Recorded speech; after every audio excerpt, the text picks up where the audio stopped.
மிளகு குழம்பு செய்யலாம் வாங்க. தேவையான பொருள் பார்த்துக்கோங்க. ஃப்ரை பண்ணுற ரோஸ்ட் பண்ணுற பொருளை பார்த்துக்கோங்க.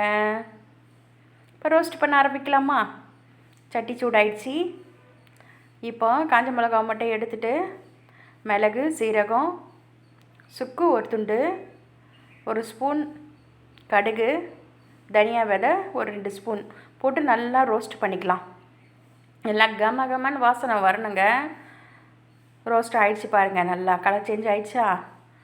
இப்போ வேறு பேனில் மாற்றிக்கலாம், பிளேட்டில் சர்வ் பண்ணிக்கலாம்.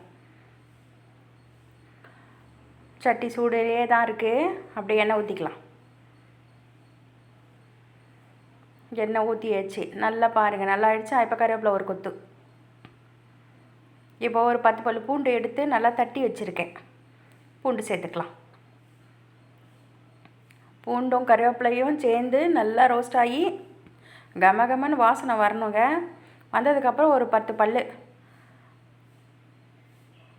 சின்ன வெங்காயம் சேர்த்துக்கலாம். சேர்த்து முடிச்சாச்சு. இப்போ அந்த 3 தக்காளி எடுத்து வச்சுருக்கேன் பெருசாக. 3 தக்காளி. அந்த 3 தக்காளியும் கையில் கட் பண்ணி போடுறத விட மிக்சியில் போட்டு நல்லா அரைச்சி விழுதாக்கி ஊற்றிக்கலாம். எல்லாமா சேர்த்து நல்லா ஒரு 2 பரட்டி விட்டு கலர் சேஞ்ச் ஆகிற வரைக்கும் வெயிட் பண்ணலாம். காஞ்ச மிளகா இருந்துச்சுல, அந்த 2 காஞ்ச மிளகா அதை கிள்ளி சேர்த்து வச்சுருக்கேன், காரம் கொஞ்சம். இப்போது தேவையான அளவு மிளகாய்த்தூள், நான் வீட்டு மிளகாய்த்தூள் சேர்க்குறேங்க. உங்களுக்கு தேவைன்னா காஷ்மீரி மிளகாய்த்தூள் கொஞ்சம், தனியாத்தூள் கொஞ்சம் சேர்த்துக்கலாம். எனக்கு குழம்புத்தூள் வீட்டில் இருக்கிறதுனால குழம்புத்தூள் சேர்த்துருக்கேன். இப்போ ஒரு நெல்லிக்காய், பெரிய நெல்லிக்காய் அளவு புளி எடுத்து நல்லா கரைச்சி அடிச்சுருக்கேன். அந்த தண்ணியை ஊற்றிக்கலாம்.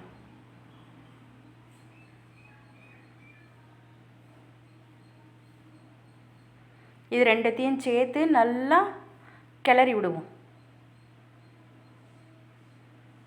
பாருங்கள், நல்லா தொக்கு மாதிரி வந்துடுச்சு, தொக்கு பதத்துக்கு. இப்போ தேவையான அளவு தண்ணி ஊற்றலாம்.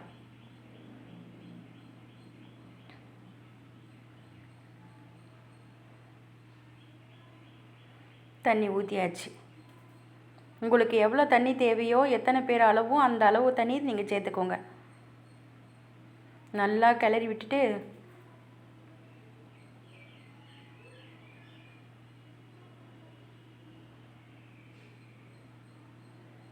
இப்போ கொஞ்சம் உப்பு சேர்க்கலாம்.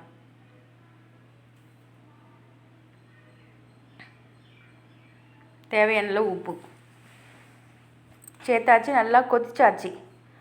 நல்லா கொதிச்சு முடிச்சிச்சு. தண்ணியை சுண்டியாச்சு. பாருங்கள், இப்படி இருக்கணும். கலர் நல்லா மாறி நல்லா கமன்னு வீடு ஃபுல்லாக மீன் குழம்பு வாசனை வீசுதா? வீசினதுக்கப்புறம் நம்ம அரைச்சி பொடியாக்கி வச்சுருக்க பவுட்ரை சேர்த்துக்கலாம்.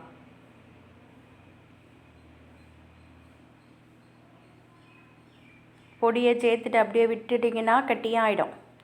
நல்லா கிளறணும், கிளறி கொடுக்கணும். நல்லா கிளறி விடணும்.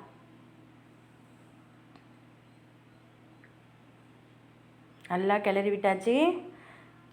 நம்ம ரோஸ்ட்டு பண்ணும்போது பெருங்காயம் சேர்க்கலைங்க. கட்டி பெருங்காயம் வந்து அப்போ சேர்த்துட்டு நம்ம ரோஸ்ட் பண்ணிவிட்டு நான் அரைச்சிருக்கலாம். நான் கெட்ட இல்லாதனால நான் தூள் பெருங்காயத்தை சேர்க்குறேன்.